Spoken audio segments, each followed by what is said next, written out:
देखा जाए तो दूध को जल से अधिक श्रेष्ठ माना जाता है और इसीलिए दूध का मूल्य जल से तनिक अधिक है।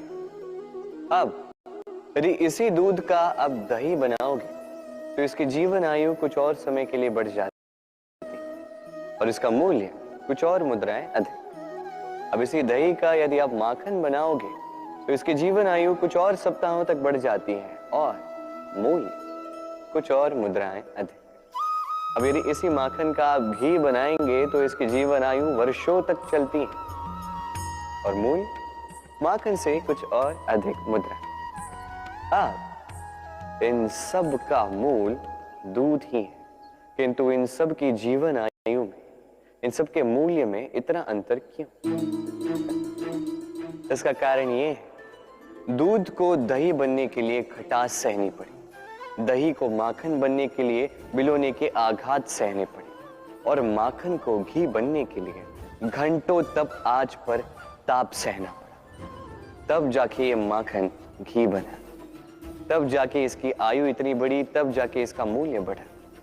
अब हम सारे मनुष्य एक समान दूध की भांति, किंतु महान वही बनते हैं जो कठिनाइयों का सामना करते हैं, जो संकटों का सामना करते हैं, जो इन चुनौतियों पर खरे उतरते हैं।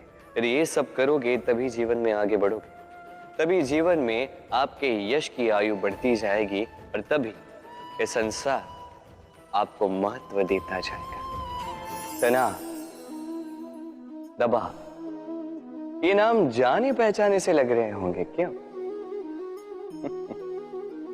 इस संसार में हर व्यक्ति के जीवन में ये तनाव और दबाव है ही है, किंतु हर व्यक्ति उनके साथ वो नहीं कर पाता जो उसे करना चाहिए। इस तनाव और दबाव को हटाने के स्थान पर वो उसी दबाव का बंदी बनकर रह जाता है।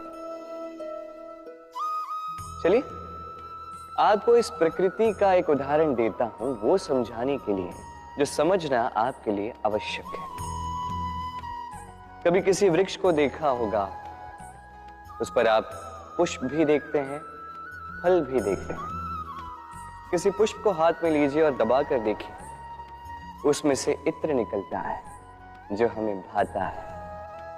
किसी फल को लेके दबा के देखिए, उसमें से रस निकलता है, वो भी हमें भाता है। अर्थात तनाव और दबाव हमारे जीवन में किसी भी परिस्थिति में, किसी भी समय, किसी भी क्षण हमें तोड़ने के लिए नहीं है। ये आते हैं आपको वो बताने के लिए कि आपको अब भीतर से प्रेरणा को जगाना होगा और अधिक परिश्रम करने होंगे। अब आपको सर्वश्रेष्ठ बनना होगा। तो कभी भी इस तनाव और दबाव से दूर मत भागिए। मान लीजिए कि ये जीवन का अंग है, इसे सकारात्मक रूप से देखना सीख जाए। यदि ये आपने सीख लिया तो विश्वास कीजिए, आपका वास्तविक विकास यहीं से आरंभ होगा। इस पत्थर को देख रहे हैं आप, कितना गोल, कितना चिकना है। बच्चों को अक्सर इसके साथ खेलना बहुत भाता है, और क्यों ना भाए, ये कितना सुंदर, कितना सुडौल है। किंतु क्या कभी आपने सोचा ये पत्थर पहले क्या था? किसी विशाल से पर्वत, किसी विशाल से चट्टान का एक बहुत बड़ा तीखा पाषाण का खंड, जो कहीं से नदी में गिरा, नदी की धारा के साथ बहता रहा, चट्टानों से रगड़ता रहा, रेत के कणों से रगड़ता रहा और धीरे धीरे तब जाके उसने ये आकार पाया। अब हम भी इसी पत्थर की भांति हैं। स्मरण रखिएगा, आपका व्यक्तित्व, आपका ये स्वरूप ईश्वर की देन नहीं है। हाँ, प्रकृति ने अवश्य ही आपको जन्म दिया है, किंतु आप स्वयं अपने व्यक्तित्व के रचयिता हैं और आप ये रचते हैं कठिनाइयों का सामना करके, संकटों की धारा पार करके।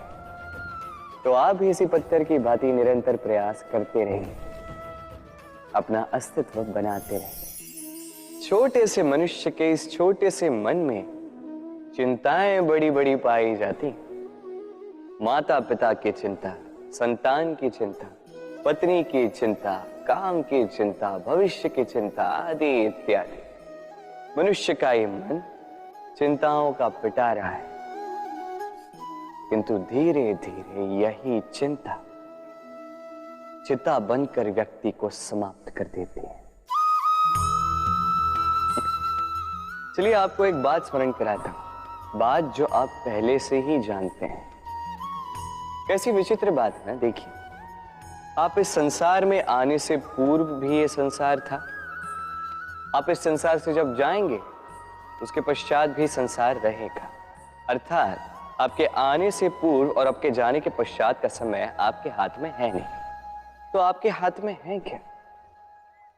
आपके हाथ में है वो समय जिसे आप अभी जी रहे हैं, वो समय जहां आप मुझे सुन रहे हैं, वो समय जहां मैं आपसे बात कर रहा हूं। बस यही आपके हाथ में है। अब इसका आप क्या करेंगे? चिंता करके नष्ट करेंगे? मैं तो यही कहूंगा कि आपको चिंतन करना चाहिए। चिंतन करें कि कैसे इस समय का अधिक से अधिक सदुपयोग किया जा सके, कैसे अधिक से अधिक महान कार्य हम कर सकें, शुभ कर्म कर सकें, कैसे हम सब में आनंद बांट सकें। स्मरण रखिएगा कि चिंता चिता तक ले जाती है और चिंतन मन को कुंदन बना देता है। व्यक्ति कब सफल हो, कब असफल, कब हानि हो, कब लाभ, कब विजय मिले, कब पराजय, ये सब किस पे निर्भर करता है? अत्यधिक लोग कहेंगे परिस्थिति पर, और उचित भी है। यदि बाहर वर्षा का वातावरण हो तो बाहर वस्त्र कैसे सुखाए जा सकते हैं? यदि चक्रवात का वातावरण हो तो नैया कैसे पार कराई जा सकती है? किंतु यदि मैं आपको वास्तविक सत्य बताऊं तो असफलता का कारण परिस्थिति नहीं है। उस परिस्थिति को स्वीकार कर लेना। हर एक के जीवन में ऐसे प्रसंग अवश्य आते हैं जब हम चाहते हैं किंतु परिस्थिति को बदल नहीं पाते। परिस्थिति को बदलना असंभव हो जाता है। ऐसे में उपाय एक ही है, परिस्थिति को नहीं, मनस्थिति को बदलें। फिर देखिए सब कुछ शुभ होगा, क्योंकि यही मनस्थिति आपके जीवन का सबसे बड़ा संबल, सबसे बड़ा सहारा है। देखिए अपयश, असफलता हर एक के जीवन का भाग है ही है, किंतु आपको निरंतर प्रयास करते रहने होंगे। पुनः खड़ा होकर आगे बढ़ना होगा, तभी सफलता मिलेगी। यदि इतना सरल होता सफलता पाना तो हर कोई सफल होता। क्यों? कहते हैं जीवन में संबंधों में गणित नहीं होता, और उचित ही तो कहते हैं। यदि इन संबंधों में हानि, लाभ, गुना, भाग ये सब आ जाए तो सब कुछ केवल व्यापार ही तो बन जाता है। ये सारा खेल बन जाता है केवल अंकों का, और ये जीवन निश्चित रूप से अंक गणित नहीं। इस जीवन में आनंद को बढ़ाना, पीड़ाओं को घटाना अंक गणित का नहीं, व्यवहार और प्रेम का खेल है। कभी किसी के सर पे हाथ रख के उसे शुभकामनाएं ही दे दो, कदाचित वो उसे इतना आनंदित कर दे कि वो इस संसार को जीते। कभी आपके मुख से किसी के लिए कुछ कटाक्ष निकल जाए और कदाचित वो उसे इतनी पीड़ा दे दे कि वो इस संसार में कुछ भी ना कर पाए। कभी भी जीवन में इन संबंधों में गणित को न लाए, कभी नहीं। न हानि, लाभ, न गुना, भाग। स्मरण रखिएगा, इस संसार में ऐसा कोई समीकरण नहीं जिसका हल ना हो। बस देरी है तो उसे ढूंढने की। राधे राधे।